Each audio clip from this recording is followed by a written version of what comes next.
lights, blue skies above. Tampa's got his love. Stay in Tampa Bay,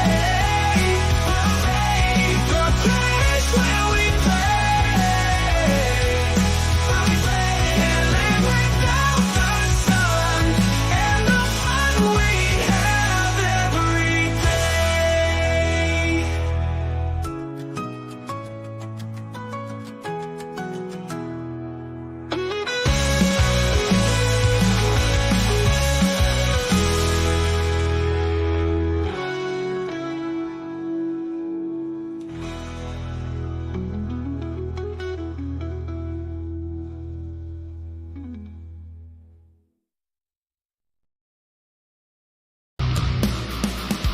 You're tuned into RBLR, the home of Tampa Bay's Reveler Sports. 4 seconds left. In front. Heavy moment. The Tampa Bay Lightning have won the first Stanley Cup. And the Tampa Bay Lightning have won the Stanley Cup. Lightning strikes twice. The Tampa Bay Lightning win their second straight Stanley Cup.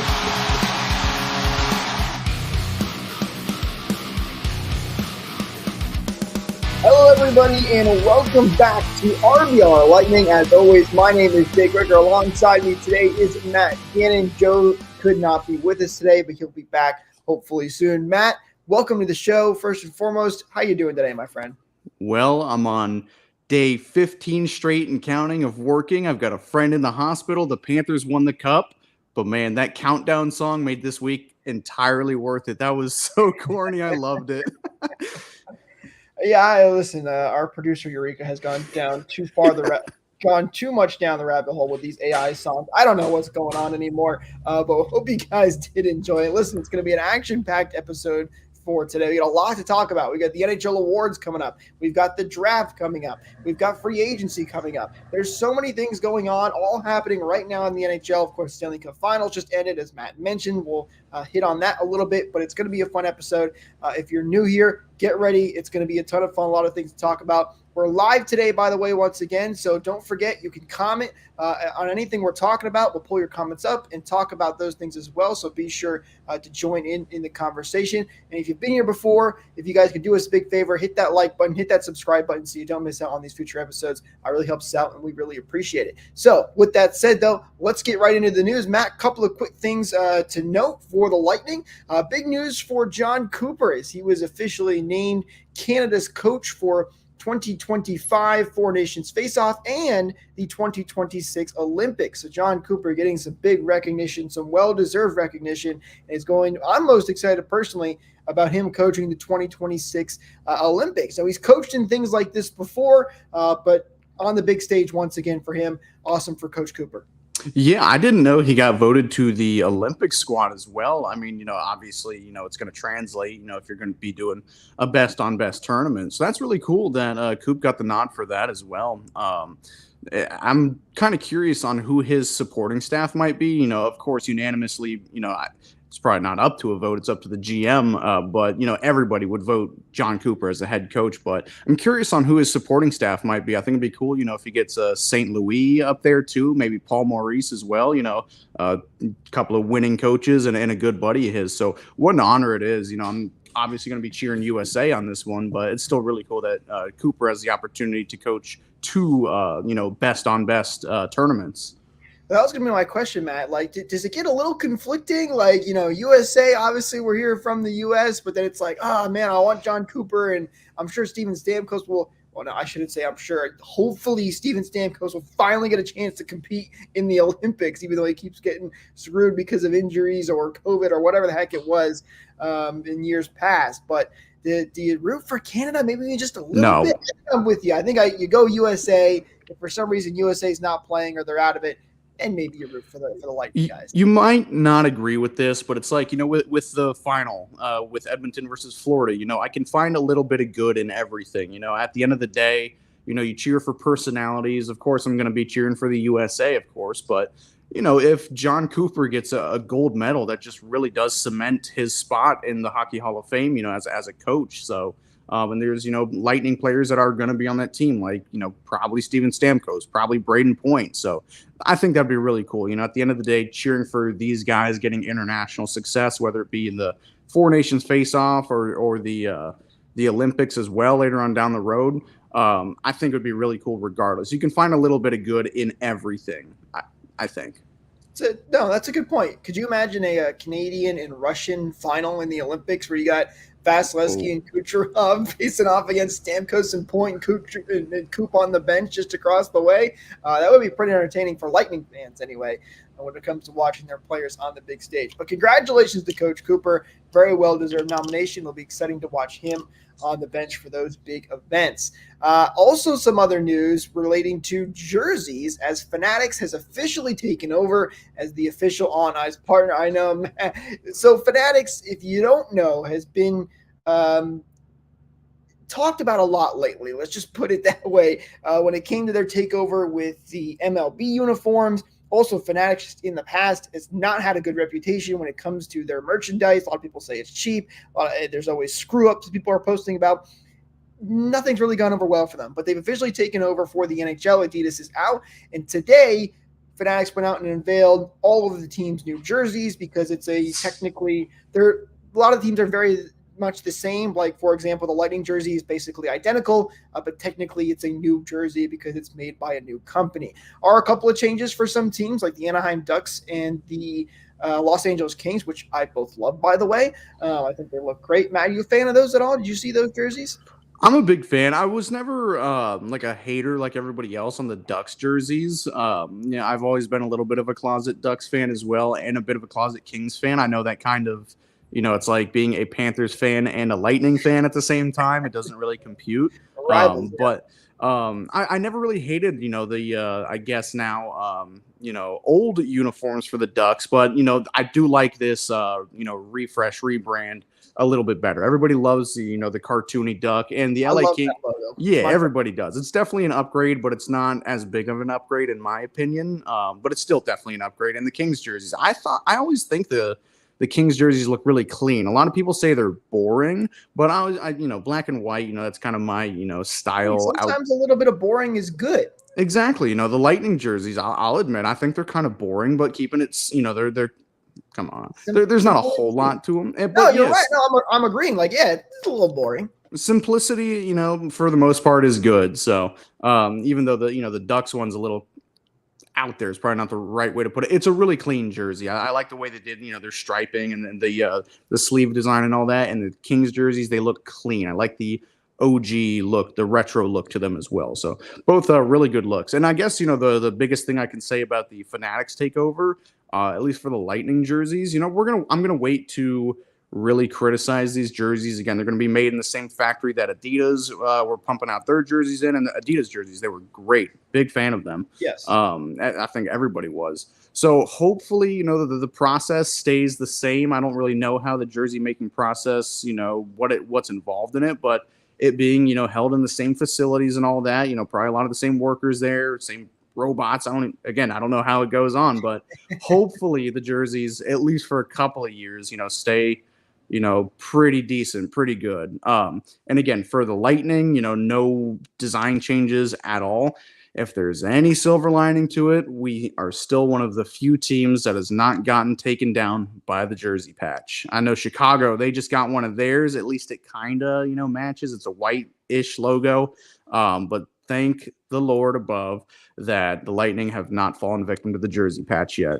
Well, not to spoil anything, but I will say this: the release that Fanatics did when they showed off the jerseys, none of those jerseys had ads in them. But the Lightning have still announced a jersey ad. So as of right now, still no ad, which thank goodness. I'm right on board with you. And the Kings have one. I don't know if they've had it, but I noticed it on their new jersey now. And God, it looks like they at least did the same colors where it kind of blends in, but it's so big. And also we were talking about the Capitals jersey this year because they've got the ad and I think it's their 30th. No, it might be more than that. 50th.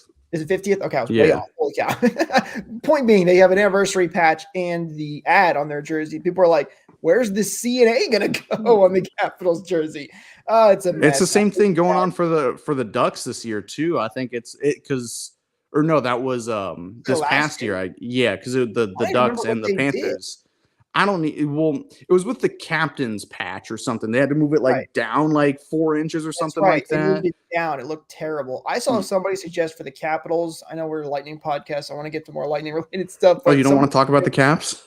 No, I don't. But I do want to mention this because it was really cool. And somebody suggested that for the Capitals, since they have a C and an A in their name, they should highlight the C or the A red, depending on so Ovechkin would have a red C, which I thought that was kind of creative. Like, hey, you got to come up with some kind of solution. I was like, that's not a bad idea. So I thought I'd throw that out there real quick. That would be cool. Instead, yeah. they're going with a giant L. I don't know if you saw their 50th their 50th anniversary logo. They're going with an even bigger L than they currently have on their jerseys. So, oh my goodness, that is hilarious. I will say last thing about the Fanatics jerseys that pertains to the Lightning. There's going to be 4 different styles of jerseys that you can now buy. You've got the big news, which is the authentic pro jerseys, which Fanatics is claiming those are like identical in every which way to the ones the players are wearing on the ice. And then you have the premium, which is equivalent to the highest level of retail jersey right now. So yeah, by the way, if you were buying authentic jerseys all this time, apparently they were not actually exactly like the ones on the ice. They were still a little bit different, but Fanatics now has the authentic pro, same as on ice, the premium one, which is equivalent to the ones you have now, and then the breakaway, which is the existing lower level Fanatics jerseys, and then a new retail version of the practice jersey. So a couple of different options out there if you're a collector, if you're into that kind of stuff and you can go out there and buy. Personally, I've always bought the authentic. Matt, what are you? Are you an authentic jersey guy, or are you just give me the cheapest one I can get? I'm a fake jersey guy. Fake jersey guy? The only authentic jersey I have, I don't know, can you call it authentic? I bought it at Amalie Arena at the Pros Shop. Is that like a okay? Well, no. Now that's the thing, though, right? So with Adidas, what Fanatics says anyway, with Adidas is authentic. They were not exactly the same as the on ice jerseys. Yes. Apparently. Because the on ice jersey, they had the little tab in the back for the player tracking and a couple other minor differences, but essentially they were the same thing, but they weren't exact. So I guess it's kind of cool that Fanatics is giving us exactly what the players wear. Heck. Yeah, and that's why we have plenty of great bootleg sites. And with it being Fanatics jerseys now, I can't really get roasted for wearing a fake jersey. It's like, hey, you got a fake jersey on. It's like, well, would you rather buy Fanatics? No? Okay. So I've got some justification now. I'm a sucker for authentic things. I have all authentic jerseys. My wallet does not forgive me for that. But so I don't think I'll be able to afford the authentic pro ones because I've heard they're really expensive. I don't know what the exact pricing is on them, but I'm an authentic jersey guy. But that's just me. Yeah, the only authentic one I have is the Vasilevsky jersey. Everything else is nice. A bootleg. That's a good one to have, the one authentic that you do have for Vasilevsky. That's a clean jersey.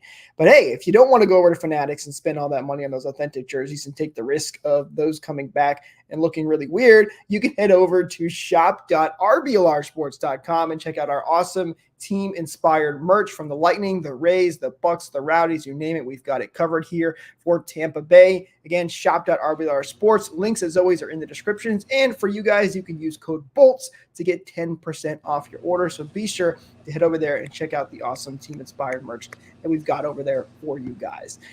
All right, let's continue on here and get into some of the more Lightning-centric news today. We're going to start off with news/not news, because by the time we do the next show, which will be on July 1st as the planned date for us, which is the start of free agency, and things can start kicking off there. So we got to talk about Steven Stamkos, Matt. We're still waiting. We've had a couple other minor signings going on, but nothing with the name of Steven Stamkos atop of the tweets.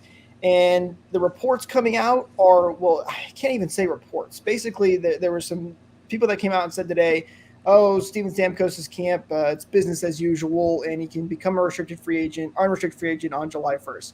That's nothing new. We already basically knew that. So there's still no news on Steven Stamkos. We're still playing the waiting game. Matt, I don't know about you, but I feel exactly like I did last time Stamkos had to sign a contract extension, and he literally signed it, I think, on July 1st. I remember driving in my car listening to NHL radio and then hearing that announcement and getting over the moon excited for it. But still waiting right now. We'll see what happens to Steven Stamkos. That's basically all we got.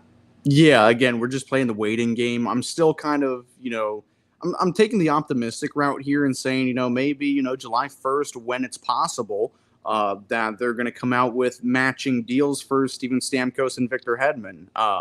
I might be lying to myself here. It would be really nice. I know Victor, he's got an extra year on that deal, but still to come out with, two identical deals. These guys are bolts for life. These are our core. I think that'd be a really cool way to, splash free agency and maybe, another, cheap signing somewhere, on the same day or something to fill in some of the empty spots we have, especially on defense. I think that'd be really cool. That's kind of what I'm hyping myself up to be. Again, I'm still pretty confident we can bring Steven Stamkos back. I wasn't necessarily around, or I guess I was around, but I wasn't really in tune with how big of a deal that the Steven Stamkos free agency back in 2016 was. That was kind of right when I stared paying attention. That was way bigger than it was than this year. Yeah. That was a whole different ball game. Exactly. I know it's two different players, it's 8 years ago or whatever. But it's still very exciting, might not even be the right word to use. It's definitely,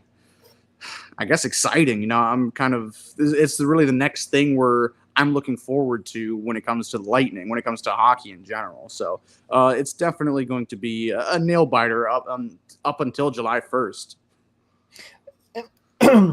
Excuse me. And listen, for what it's worth, my personal opinion, I still fully expect Steven Stamkos to be back. I would be surprised if he doesn't get signed. I don't think that them waiting this long doesn't mean anything, because like we mentioned earlier just now, that it's happened before like this, so this is not out of the ordinary.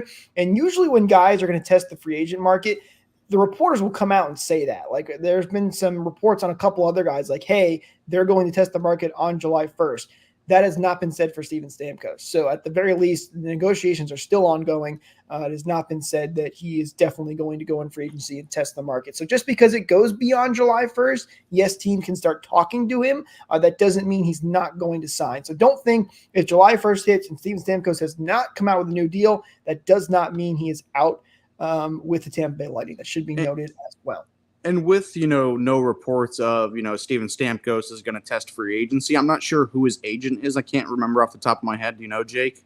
A lot of agents, they, barter and try to, publicize what their player wants to do in effort for, more money. If a team knows they're going to test free if a team knows they're going to want to test free agency, you can get more out of the team that still has the rights or something like that. Like, hey, you better not lose him or something like that.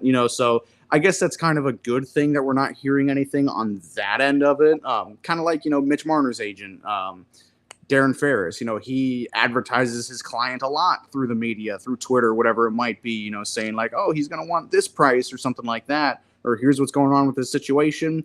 We don't see a lot of that. We're not getting a lot of that. So I guess that's, kind of a good thing. I don't know if you saw this in the chat, Jake, but a horrible thought did come over me and Michael's mind, with Detroit, dumping Jake Wallman. I think he was, somewhere in that $3 to $4 million range, getting rid of him for nothing.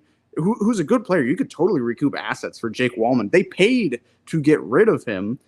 Steve Yzerman knows Steven Stamkos pretty well. He was the guy that signed him to his last deal. Don't you even speak that into existence. How dare you, man? We have to explore all possibilities, Jake. So it's a horrible thought, but listen, you know how many jersey swaps I've already seen of Steven Stamkos like in a Toronto uniform all over again? Even though we already did this once, that there's things all over the place about where he could possibly go.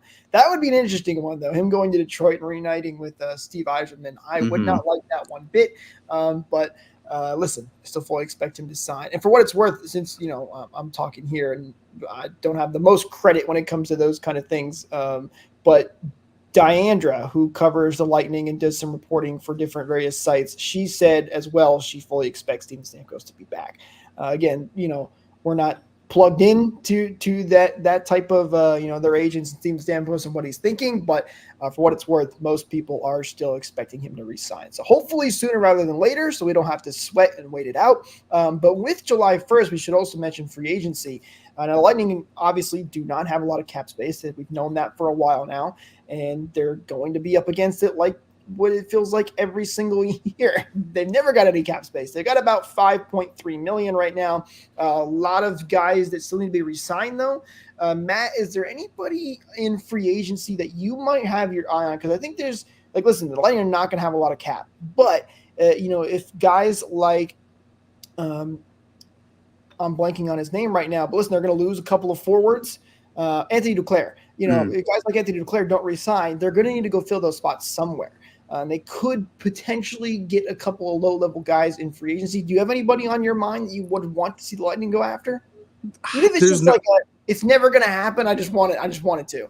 Well, so again, Michael putting bad thoughts in my mind. He's also putting good thoughts in my mind. With what seems to be imminent buyout of Jeff Skinner. We might be able to get ourselves, a Matt Duchene type of deal. With him getting bought out from Nashville and signing in Dallas. Something like that.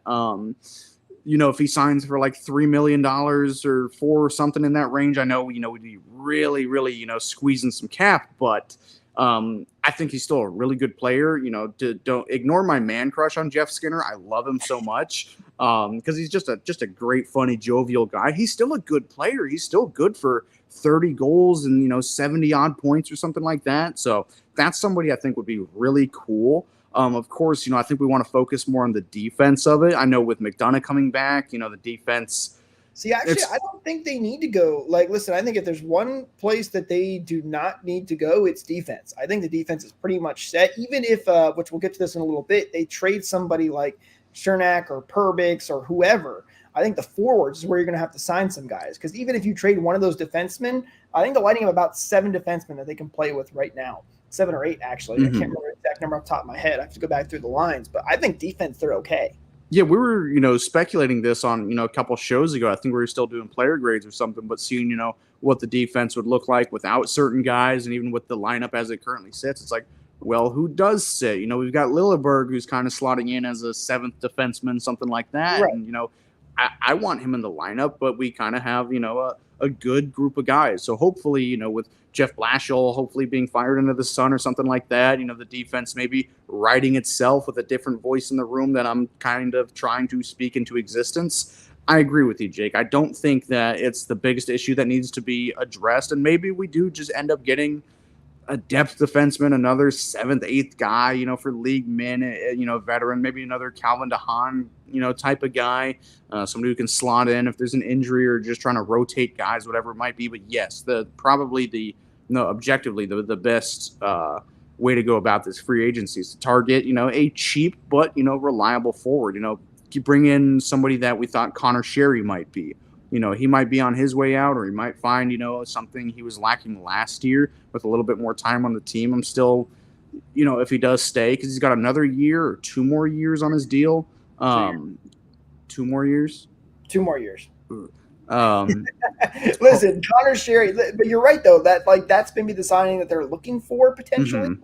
Because listen, Connor Sherry is. I know he had a really bad year, and everybody's really down on him. He's still a decent player, though, and he had some good years in the past. Hopefully he can find that level next season, but that's what the Lightning had hoped for him when he came in. Obviously did not work out the way they wanted it to, but I think you're thinking or looking in the right direction there, especially with also those guys that have been previously bought out. Like, could they get Jeff Skinner? Maybe that's a little more of a stretch, but those are the type of guys who are getting paid by other teams and making a decent amount of money that the Lightning could go in and say, hey, listen, come down to Florida. You get the no state income tax, and then we'll sign you to a cheap deal. You're already getting paid by Buffalo anyway, and you can get them for cheap. Those are the guys that they could actually go out and get in free agency, considering they have basically no cap. And again, a lot of this depends on what does Steven Stamkos sign for? What are the extensions for a possible Victor Hedman extension? There's a lot of things that we don't know, and unfortunately just won't know until they happen. And we sit here and wait. Jake, what was the last time the last time a player was bought out from Buffalo and signed with the Lightning? What happened? Oh, are you talking about Zach Bogosian Of here course, again? I'm talking about Bogosian, who won the cup that year. I think history doesn't repeat itself, but it rhymes, and I'd like to rhyme our way back to the Stanley Cup Finals and win with Jeff Skinner Hey, hoisting listen, that cup. if signing Jeff Skinner means the Lightning are winning another cup, I'm all for it. Sign me up, baby. That's And also, at the time of that signing, Zach Bogosian had yet to ever play a playoff game. Jeff Skinner's yet to ever play a playoff game. So I see something blossoming here. You know what? I'm going to speak this into existence as well. Jeff Skinner signs with the Lightning for $3 million for 1 or 2 years, and we lift the cup in Tampa with number. Oh God, what number is he?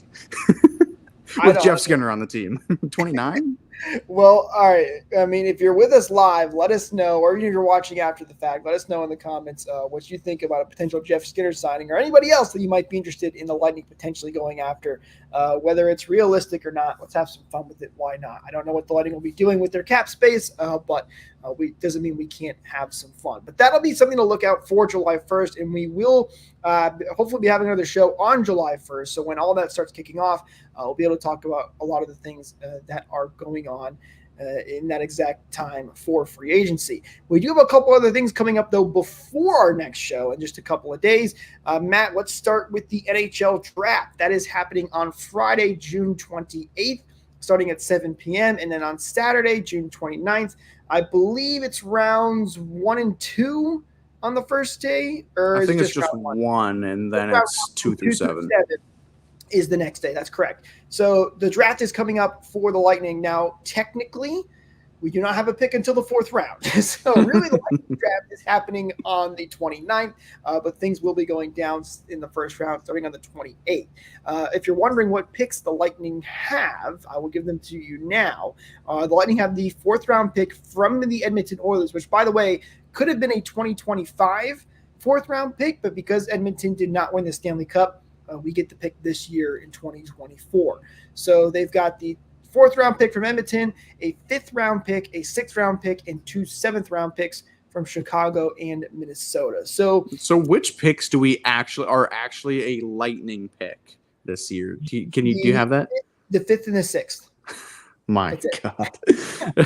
And that Edmonton pick, that's going to be the second to last pick in that round. So that's essentially, an early 5th as well. Wow, this is a dry draft for the Lightning. I know it's been like that for a while, but man, this one is dry. Well, and listen, here's the thing I will say. The Lightning could make a deal. They could go out and trade up into a round. I don't know how high they could actually realistically get. But listen, there's a couple of guys, Tanner Jeannot, Connor Sherry, Eric Chernick's name has been thrown around a couple of times in reports that the Lightning could be shopping them. So if one of those guys goes, maybe they do get a draft pick back for one of those guys. So they could trade up. Doesn't mean that they will. I kind of find it a little unlikely.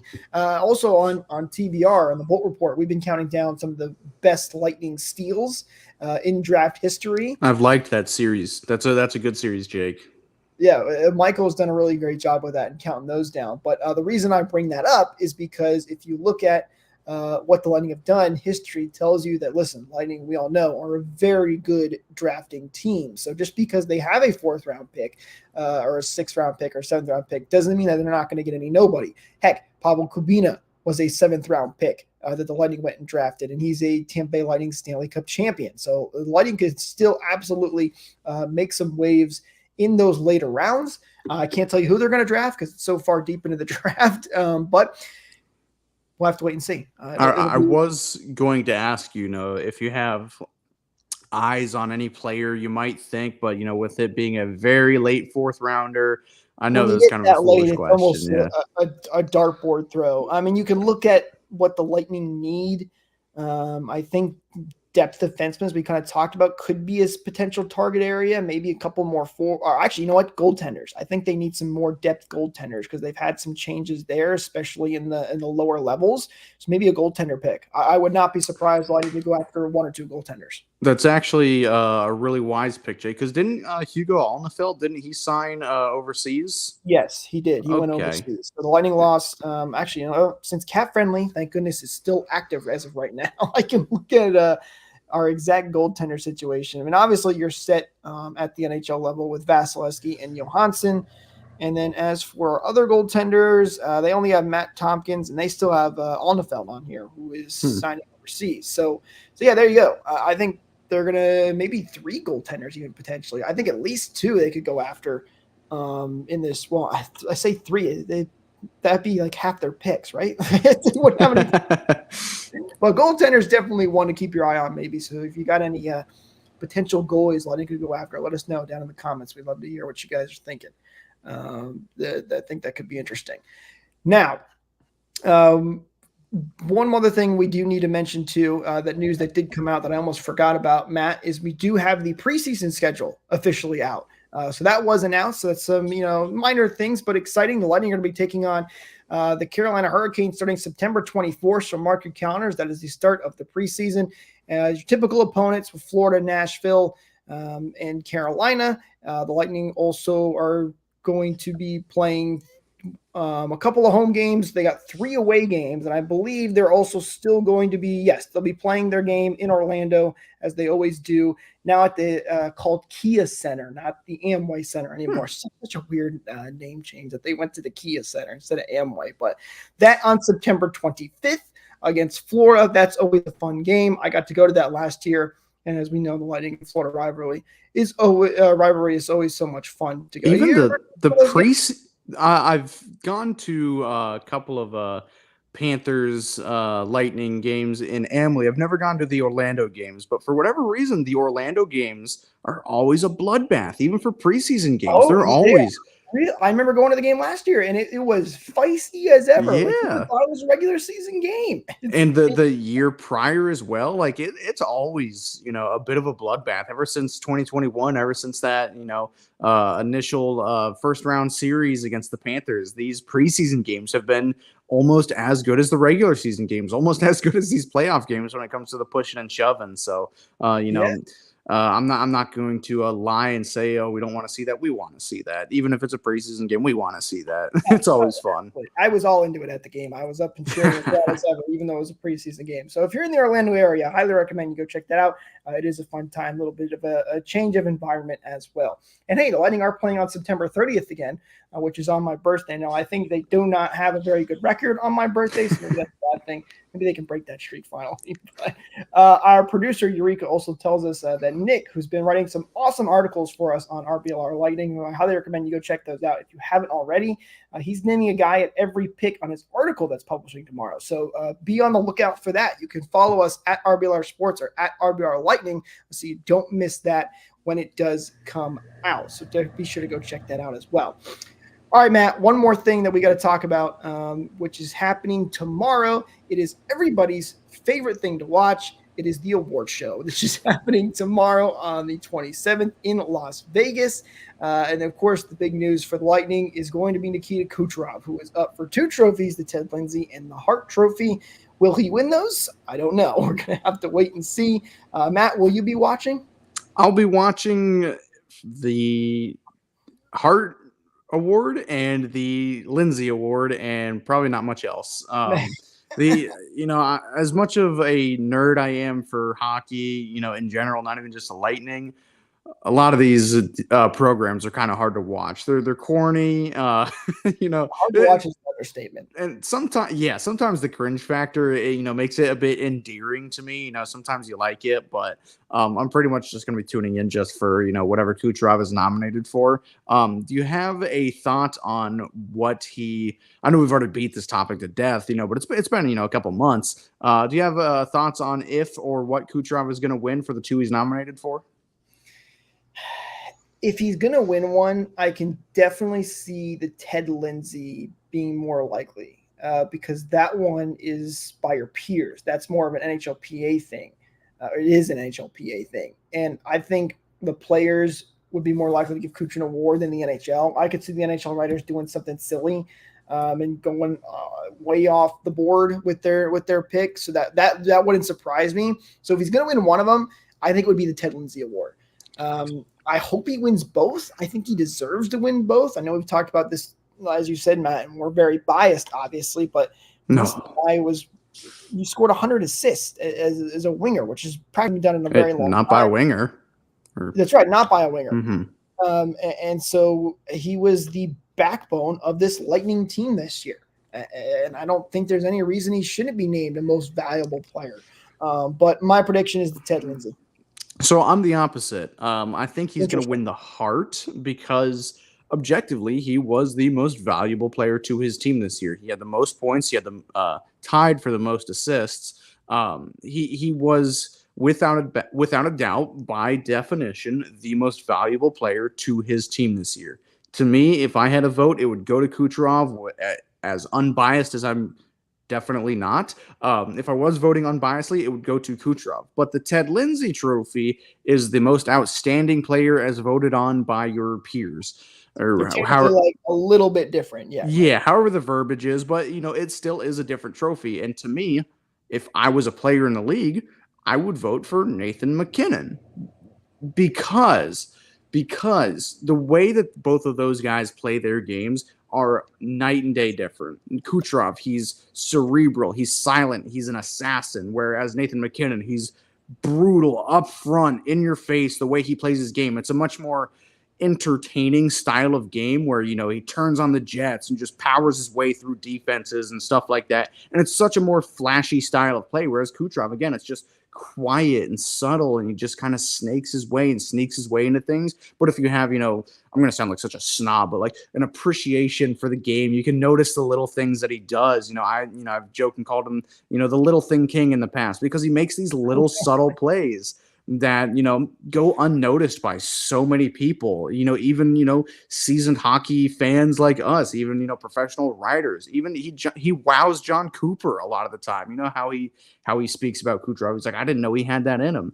They're just two night and day players. But when it comes to, everybody's, inner caveman brain, like, ooh, that guy goes fast and he can score really cool goals and all that.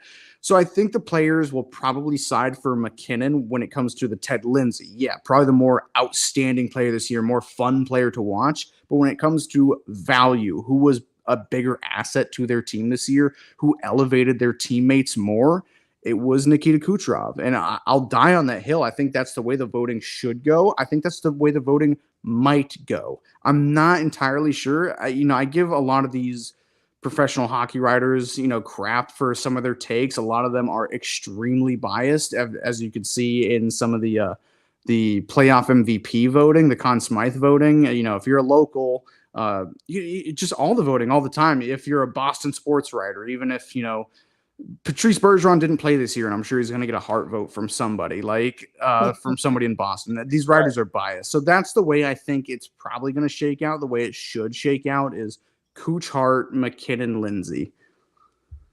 You know what, Matt? That was poetic. I mean, that was really well said. I mean, that's great logic, and I think you're absolutely 100% right. So basically, we kind of think the same, except I'm not as confident in the writers, and I think that's why Cooch won't win that trophy. Even though he deserves to win it, the writers are going to do something ridiculous. But that does make a lot of sense. I think that's really fair to say as well, because you're right. Kucherov is not as flashy of a player as someone as Connor McDavid or Nathan MacKinnon, especially Nathan MacKinnon. So that does make a lot of sense, and I think that would be a very fair. I hope that happens. I hope we're both right, though. So Kucherov wins both of them. That would be great. Yeah. I know that would upset a lot of. Watch McDavid just win both. Well, I was going to bring that up too. Listen, this is supposed to be a regular season award, these awards. But listen, the playoffs happen. I feel like no matter what you say, the playoffs could potentially play a little bit of bias. And we were just talking about the bias with the writers. Does that affect it? Like, they're not supposed to take that into consideration. But McDavid just won the Conn Smythe, even though he lost the finals, which is on another level, by the way. The voting for the Hart, I believe it's done. You're right. It happens before, doesn't it? Yeah, the way they do the voting is really weird. Like the Jim Gregory Award, the GM, that gets voted after the second round. The Vezina Trophy gets voted on after the first round or something like that. I think the Hart and the Lindsay gets voted on after the season is over. I'm pretty sure. But the way they do the voting and who does the voting is the most random, pick a name out of a hat. This guy gets a vote on this day type of deal. It's the weirdest thing. I forget which I think it's the Jack Adams Trophy. The NHL play-by-play guys, or NHL broadcasters, they choose the Jack Adams Trophy award, which it's cool they get a vote, but it's kind of weird that the broadcasters get to vote on the best coach. I don't know. It doesn't make a whole lot of sense to me, but the GMs, they vote on the Vezina. It's really weird. But to get back on track, I think the hard voting is done at the end of the regular season. I think you're right, and that is a good. Listen, I was just trying to make it a little more fun conversation. Now, why'd you have to well, you're right, though. You're right. Let's keep it alive. With staying on topic with the award conversation. How do you feel about Connor McDavid winning the Conn Smythe? So I was watching Game 7 because Edmonton gave me hope that they were going to pull off this. It was a good game. I'm not saying just because I'm a biased, bitter Lightning fan. It would have been unbelievable to see something like that happen. A reverse sweep in the finals is unbelievable. But I turned it off once it got down to the last couple of minutes because I knew that game was over. That's how those wow, Jake, you didn't even watch the celebration or anything? No, absolutely not. Come on. Now you guys know me if you've been watching here on RBLR for a while. I'm a diehard Lightning fan. I do not like to watch the cup celebration when my team is not in it. I just don't. I get upset and I'm like, oh man, we could have been there one year. I don't know. Some people will say like, oh, you guys just won all these cups. Like, listen, when you win it, you want it more. That's how it works. It doesn't satisfy you. You want it even more the next year. But no, I did not watch it, and I found out the next day. What did you do in 2022? Did the clock hit 0 and TV off when the Lightning lost to the Avs? Yeah, okay. Yes. Well, see, here's the funny thing. I was at home when that happened, back with my family, and my dad and my mom, even my brother. No, not him. He's more like me, but like. I'm like, nope, done. They wanted to watch it. I left. I'm like, I can't.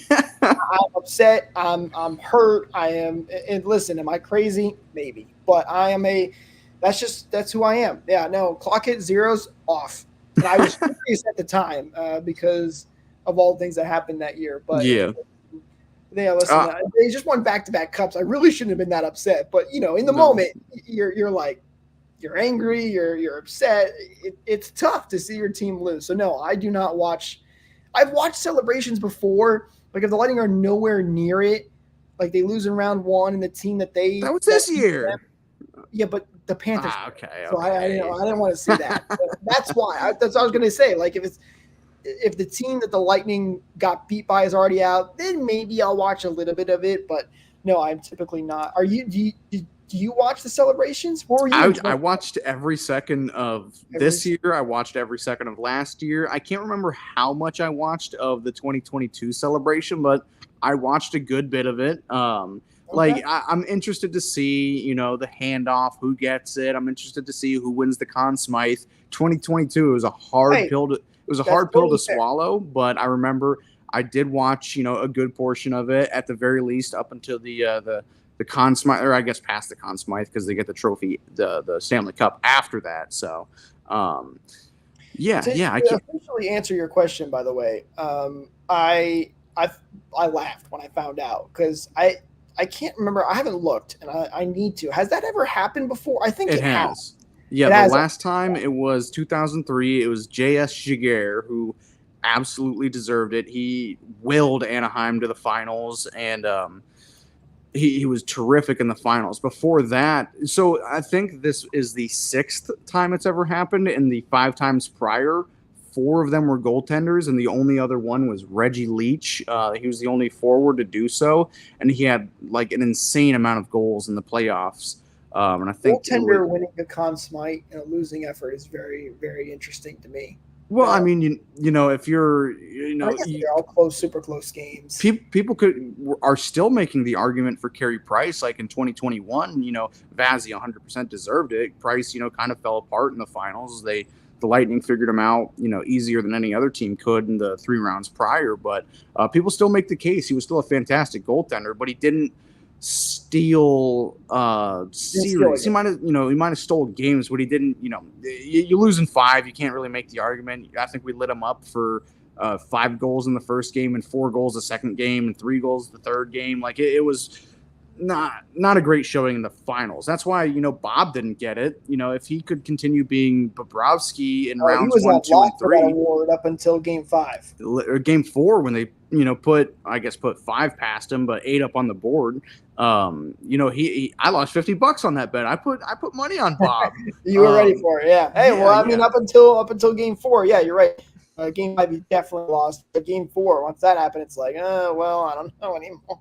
And so, Jake, at the very least, now I can say, the Lightning have triple the cups that the Panthers have, because now it's 3 times 1. It's not 3 times 0 anymore. So we have triple the cups they have. And the Panthers have 0 Conn Smythes in their trophy cabinet. The Lightning have 3. Come on. I will say this. Listen, if I was giving out the Conn Smythe, I would have given it to a Panthers player. I just have a hard time giving a Conn Smythe to a team that lost the finals. Like, at the end of the day, I feel like if you're getting the Conn Smythe, your team should have went all the way and won it. Maybe that's an old way and a wrong way of thinking, but that's just me. Listen, Connor McDavid had an unbelievable run in the playoffs this year. He set the record for most assists yeah, in a single season playoff. And he was run. 6 away from Gretzky's record, or 4 away, whatever it was, something crazy like that from the overall points record, which is just to even sniff that guy, to even get near a record of his and break a different record of his. That's unbelievable company. Yeah, no question about that. But I'm still very much of like, listen, at the end of the day, didn't get it done when it needed to be done. It's a playoff MVP, not a finals MVP, though. Yeah, but still, like maybe that goes back to Bobrovsky a little bit. Like, hey, he did play a great Game 7, and he was, I think, 90% of the reason that the Panthers got to the finals in the first place. Look at me talking nice about the Panthers. What's going on? Right? What is this? But even if it is a playoff MVP, like, I think Bobrovsky was 90% of the reason they got there, and he did come through in Game 7 when they needed it the most. So, but hey, listen, Connor McDavid got it. I'm not saying he didn't deserve it, but I just thought it was a little funny that it went to the losing team. You want to know something even funnier about Connor McDavid's run this year? What's that? Connor McDavid had 2 more points in these playoffs than Pierre-Luc Dubois had all season, over 82 games. I saw that stat, and that was crazy. 42-40. SDPN with Steve Dangle and all them, we're talking about how Connor McDavid's playoff points could have been like 3rd or 4th on some of these other teams, like for Ottawa or San Jose, I think it was. Like, his playoff points alone would have been like the 3rd most on those teams. That's crazy. Which was hilarious to think about. Absolutely crazy. But it's an interesting conversation. I feel like it's a little awkward. Did Connor McDavid, he did not accept it during the celebration, right? He wasn't. No. Yeah, he was out with his team, his team. Also, I feel like that's really weird. Like, hey, Connor, I just know you just lost the Stanley Cup, but hey, here's the Conn Smythe trophy. Like, how does that work? Like, do you put that up on your trophy case? I mean, I would. It's still a huge achievement. You're in elite company. You're the first guy in 20 years, literally 21 years to gather this feat, and then the first guy, the next guy after that, it was another 20, maybe even 30 years before that. A reminder every year that you lost the Stanley Cup. Yeah, but again, it sucks, for a little bit, but time heals all wounds. Even if another cup doesn't come his way, that's still a really cool thing that he can have in his personal trophy case. Yeah. I think it's cool. McDavid and these athletes think differently than me. If you don't win at all, it's a massive failure. Even dragging your team back to Game 7 of the Stanley Cup final, 1 goal, 1 goal separating you. It's still a massive defeat for them. So that's why I have never made it into a major league. So I don't have that mindset. I'm like, oh, cool, this trophy is a good consolation. That's a good point. Listen, I know we're running out of time here a little bit, but we do need to mention this as well. Former Lightning legend Corey Perry, who has been bouncing around the NHL the last couple of years. Oh, poor Corey Perry. Listen, he did win a cup with the Ducks when he was, I think was it his rookie year? 07, I believe it was his rookie year, if not just really early on in his career. Really early in his career, and he has now lost 4 out of the last 5 Stanley. Somebody put out that the Florida teams have won 3 of the last 5. Mm-hmm. Stanley Cups. Corey Perry has lost 4 of the last 5 Stanley Cups. That's Man, brutal. that is brutal. So basically, wherever Corey Perry ends up next season, if he's playing anyway, which I don't think there's any rumors of him retiring, but bet on that team to go to the Stanley Cup Finals and lose. That's just the way it's been for the 4 out of the 5. That's crazy. Mhm. That's got to be tough for Corey He Perry. now holds the record for most finals losses ever in NHL history. Oh, jeez. At least he won one. At least become right. Yeah, at least he won one. Like I feel like if he had not won one yet, that would be even more brutal. It would be horrible. I'd feel so bad. And he also has It's tough. he also has an Olympic gold medal, so that's also a really cool. And he's actually part of the triple gold club, so I think he has Olympic gold in juniors as well, or not Olympic gold, but World Junior Championship. So his trophy cabinet and a Hart Trophy and a Rocket Richard or something in there. His trophy cabinet isn't really hurting, but it still does suck a lot for Corey Perry. Well, it's like I said earlier, right? With the Lightning, like even though some people might say, "Oh, you guys won so many cups, you've done so well, you should be happy," right? It's like yes, but also like I said, you win that one and you want it even more, especially that close that many times. I feel like I would be very upset if I was Corey Perry being that close that many times, but. We'll see where he ends up next year, whether he's Let's back. hope he signs with the Leafs or the Rangers. or whoever the Lightning are playing. Yeah. Until you want to sign with in the Stanley Cup Finals. But listen, a lot of things coming up this week. We'll have it all for you guys. In next week's episode, we'll recap that everything happens over the week. So be sure to follow us at RBLR Sports, at RBLR Lighting on social media so you don't miss out on these future episodes and you get notified when we go live. Thank you to everybody who's been hanging out with us today. Hope you guys enjoyed the episode. If you're new, again, hope you had some fun. Highly recommend you come back next week and hang out with us once more. If this is your 3rd or 4th time returning, thank you so much for coming back once again. Don't forget that like and subscribe button. It really helps us out. And why not? You're coming back anyway. That's going to do it for us in this episode, guys. We'll talk to you next time. And as always, go Bolts.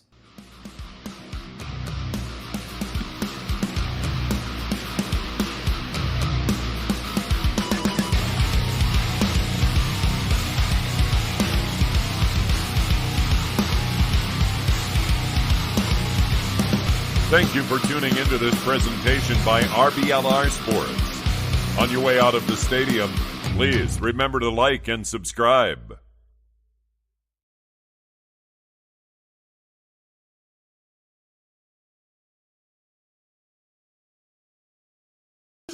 What's going on, big guy? You going to sleep? Come here.